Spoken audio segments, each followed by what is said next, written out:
Системот Безбеден град во акција. Контрола над возачите и сите учесници во сообраќајот. Нема да има толеранција. Денеска стартува пробниот период, а сторителите ќе добиваат известување за сторениот сообраќајен прекршок. На почеток ќе се евидентира управување со возило со брзина поголема од дозволената, минување на црвено светло, изминат рок на важност на сообраќајна дозвола, непрописно паркирани возила.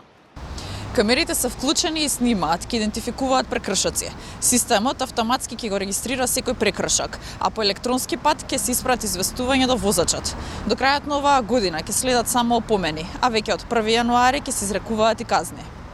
Од Министерството за внатрешни работи посочуваат дека сторителите на прекршоци, кои ќе ги регистрира системот, ќе бидат санкционирани согласно одредбата која регулира најголемата дозволена брзина на движење на возилата, без разлика дали е во населено место или надвор од населено место, и нема да има толеранција. Во следната фаза од проектот планирано е проширување на видот на сообраќајните прекршоци, што ќе ги регистрира електронскиот систем.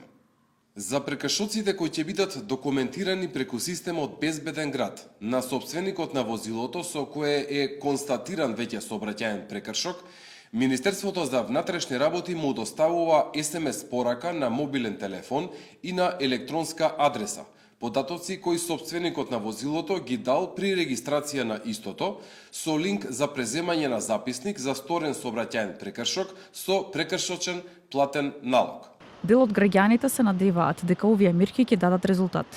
Би требало да има резултат, бидејќи јас сум возач 40 години професионално, така да мислам дека би требало, зашто за овој народ другше не може. Ќе се свестат луѓето дека треба да платат казни и мора да почитуваат знаци и сите тие работи. До сега ептен беше за никаде. Сепак се би требало да обрна повеќе внимание, че има повеќе казни. Доколку сторителот ја прифаќа одговорноста за сторениот прекршок, во рок од 8 дена од денот на приемот на записникот ќе плати половина од изречената глоба.